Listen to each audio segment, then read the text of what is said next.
আসসালামু আলাইকুম। Easy learning for জুনিয়র্সের পক্ষ থেকে সকলকে শুভেচ্ছা ও স্বাগতম। আজকে আমরা ষষ্ঠ শ্রেণীর বাংলা বিষয়ের পঞ্চম অধ্যায় নিয়ে আলোচনা করব এবং এই অধ্যায়ের যে সকল কাজগুলো রয়েছে প্রথম পরিচ্ছেদের সকল ছকের উত্তর বা কাজের উত্তর আজকে আমরা দেখে নেব। তোমরা যদি আমার চ্যানেলে নতুন হয়ে থাকো তাহলে অবশ্যই চ্যানেলটিকে সাবস্ক্রাইব করে দিবে। তো আমাদের পঞ্চম অধ্যায়ের যে শিরোনাম তা হচ্ছে বুঝে পড়ি লিখতে শিখি, যেখানে প্রথম পরিচ্ছেদে আমাদের প্রায়োগিক লেখা এই সম্পর্কে ধারণা দেওয়া রয়েছে। তো প্রায়োগিক লেখা কি এবং প্রায়োগিক লেখা কোন ধরনের তা আমরা এই পরিচ্ছেদে জানতে পারবো। এখানে প্রথমেই রয়েছে নিচের লেখাটি জাহানারা ইমামের ৭১-এর দিনগুলি নামের বই থেকে নেওয়া হয়েছে। জাহানারা ইমামের পুত্র রুমি গেরিলা যুদ্ধে অংশগ্রহণ করেছিলেন এবং শহীদ হয়েছিলেন, এজন্য জাহানারা ইমাম শহীদ জননী নামে পরিচিত।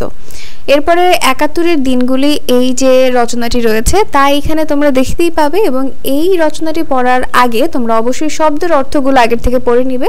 শব্দের অর্থ এখানে রয়েছে অভিনব অর্থাৎ নতুন, আলোড়ন অর্থাৎ যা নাড়া দেয়, উদ্দীপনা যা উদ্দীপ্ত করে, এক একটি বাংলা অক্ষর এক একটি বাঙালির জীবন অর্থাৎ বাংলা ভাষার এক একটি অক্ষরের পেছনে লুকিয়ে আছে ভাষা আন্দোলনে আত্মদানের স্মৃতি, ঘটনাবলী এর অর্থ বহু ঘটনা, টকবক করা অর্থ অস্থির হওয়া, ডিজাইন অর্থ নকশা, পরিকল্পনা অর্থ কি করতে হবে তা ঠিক করা, পোস্টার লিখে বা ছবি এঁকে কিছু বোঝানো হয় এমন বড় কাগজ, প্রতিরোধ দিবস অর্থ ১৯৭১ সালের ২৩শে মার্চে বঙ্গবন্ধুর নির্দেশে পালিত প্রতিবাদ দিবস, প্রতীক অর্থ চিহ্ন এবং বহমান অর্থ যা বয়ে চলেছে। এরপরে রয়েছে প্রস্তাব অর্থাৎ যা করতে চাওয়া হয়, শিরশির অর্থাৎ উত্তেজনার অনুভূতি, সবুজ লালে হলুদে উজ্জ্বল পতাকা অর্থাৎ বাংলাদেশের পতাকার প্রথম নকশা ছিল সবুজের ভেতর লাল বৃত্ত আর বৃত্তের মধ্যে হলুদ রঙে বাংলাদেশের মানচিত্র, সভা অর্থ মিটিং, সমিতি অর্থ কয়েকজন মিলে তৈরি করা সংগঠন, সারা অর্থ একমত হওয়ার মনোভাব, সার সেটে রাখা অর্থাৎ সারি করে আঠা দিয়ে লাগিয়ে রাখা। এরপর রয়েছে স্টিকার, এর অর্থ কোথাও লাগানো যায় এমন কাগজের টুকরো। তো শব্দের অর্থগুলো পড়া শেষ হয়ে গেলে তারপর তোমরা রচনাটি এখানে পড়ে ফেলবে।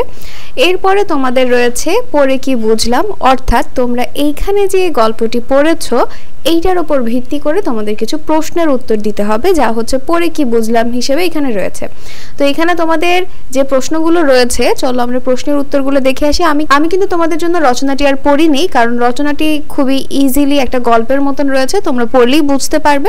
আমি ডিরেক্ট তোমাদের প্রশ্নের উত্তরে চলে যাই। প্রথম প্রশ্ন হচ্ছে এটি কোন বিষয় নিয়ে লেখা হয়েছে? এটি মুক্তিযুদ্ধের পূর্বকালীন উত্তেজনা, আন্দোলন ও আতঙ্কের বিষয় নিয়ে এই রচনাটি লেখা হয়েছে। দ্বিতীয় প্রশ্ন, লেখাটি কোন সময়ের ও কয়দিনের ঘটনা?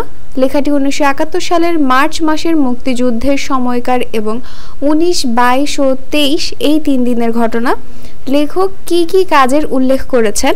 এর উত্তর, লেখক যেসব কাজের উল্লেখ করেছেন তা হচ্ছে মেহমানের নাস্তা তৈরি করলেন সারাদিন, বাড়ি শুদ্ধ সবাই সকালে ছাদে গিয়ে কালো পতাকার পাশাপাশি আরেকটি বাসে স্বাধীন বাংলাদেশের পতাকা উড়ালেন, সবাই মিলে গাড়িতে করে সারা শহর ঘুরে বেড়ালেন, শহীদ মিনারে গিয়েছিলেন। পরবর্তী প্রশ্ন, লেখার ৩ অংশের শুরুতে তারিখ দেওয়া কেন? এর উত্তর, মুক্তিযুদ্ধের অনেক দিনের ঘটনা নিয়ে লেখক রোজ নামচা লিখেছেন, প্রতিদিনের ঘটনায় তিনি তারিখ উল্লেখ করেছেন। এখানে শুধু নির্দিষ্ট ৩ দিনের ঘটনা বর্ণনা করেছেন, তাই লেখার ৩ অংশের শুরুতেই তিনি তারিখ উল্লেখ করেছেন। প্রশ্ন ৫, এই লেখা থেকে নতুন কি কি জানতে পারলে?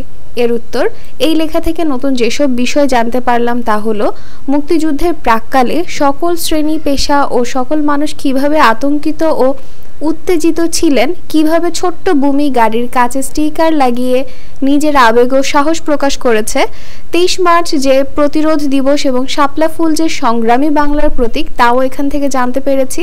বিশেষভাবে লক্ষণীয় মনে হয়েছে স্বাধীনতা সংগ্রামে জনমনে বিপুল সাড়া ও উত্তেজনার ঘটনা। তো আমাদের পড়ে কি বুঝলামে যে ৫টি প্রশ্ন ছিল, প্রত্যেকটি প্রশ্নের উত্তর আমাদের দেখা শেষ। এখন আমাদের রয়েছে বলি ও লিখি, অর্থাৎ ৭১-এর দিনগুলি রচনায় লেখক যা বলেছেন তা নিজের ভাষায় বলো এবং নিজের ভাষায় লেখো। তুমি এখানে যে রচনাটি পড়েছো এই রচনাটি পড়ে তুমি কি বুঝতে পেরেছো বা তুমি কি কি জানতে পারলে তা তুমি তোমার নিজের ভাষায় বলবে, অর্থাৎ তুমি এই গল্পটা কাউকে বলতে গেলে যেভাবে বলবে ঠিক সেভাবেই তুমি এখানে এই বক্সের মধ্যে তোমার উত্তরটা লিখবে। ঠিক আছে, তাহলে চলো আমরা উত্তরটা দেখে নিই। বলি ও লিখি এর উত্তর হচ্ছে ৭১-এর দিনগুলি রচনায় জাহানারা ইমাম বাংলাদেশের মুক্তিযুদ্ধের স্মৃতিচারণ করেছেন। তার দিনপঞ্জির কিছু অংশ এ রচনায় উল্লেখ করেছেন। করেছেন।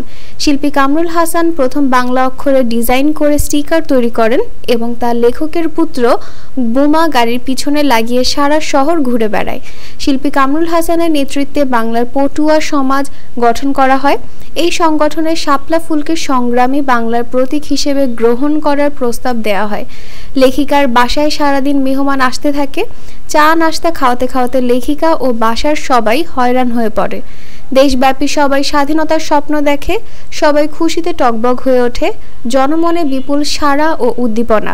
একদিকে যুদ্ধের ভয়, অন্যদিকে স্বাধীন বাংলার আশা নিয়ে সব দিকে আলোড়ন চলছে। বাংলা পতাকার সাথে অন্য একটি বাসে স্বাধীন বাংলাদেশের লাল সবুজে হলুদে উজ্জ্বল পতাকা ওড়ানো হয়। ভয়ের মাঝেও বাঙালির স্বাধীনতার স্বপ্নের বিষয়টি আলোচ্য রচনায় ফুটে উঠেছে। তো আমাদের বলিও লিখে এটা শেষ। এরপরে রয়েছে রোজ নামচা লিখতে হবে। রোজ নামচাটা কি? আমরা আমাদের অনেকেরই একটা অভ্যাস রয়েছে, আমরা আমাদের প্রত্যেক দিনকার জিনিস আমরা একটা ডায়েরিতে লিখে রাখি বা আমাদের কোনো স্পেশাল মোমেন্টগুলো আমরা ডায়েরিতে লিখে রাখি। তো এই যে স্পেশাল মোমেন্ট বা প্রতিদিনকার ডায়েরিতে লেখা, এটাই হচ্ছে রোজ নামচা। আরও ব্যাখ্যা এখানে রয়েছে যে প্রতিদিন অনেক ঘটনা ঘটে, এইসব ঘটনা নিজের মতো করে লিখে রাখা যায়। এভাবে লিখে রাখা বিবরণকেই রোজ নামচা বলে। তুমিও নিয়মিত রোজ নামচা লিখতে পারো। রোজ নামচা লেখার সময়ে কয়েকটি বিষয় খেয়াল রেখো, আর সেই বিষয়গুলো হচ্ছে শুরুতে তারিখ এবং জায়গার নাম লিখে রাখতে হয়। বর্ণনা পূর্ণ বাক্যে লিখতে হয়, অর্থাৎ শর্ট শর্ট করে না লিখে আমরা পূর্ণ বাক্যে লিখব। বাক্যে এমন ক্রিয়া শব্দ ব্যবহার করতে হয় যা দিয়ে বোঝা যায় কাজটি হয়ে গেছে, যেমন সকালে সাঁতার কাটলাম অথবা সকালে সাঁতার কেটেছি। ব্যক্তিগত বিবরণের পাশাপাশি ওই দিনে ঘটা গুরুত্বপূর্ণ বিষয়ের কথাও লেখা যায়। তো তুমি এক কথায় তোমার প্রত্যেক দিনকার কাজকর্মগুলো তুমি তোমার ডায়েরিতে লিখে রাখবে, এটাই হচ্ছে রোজ নামচা।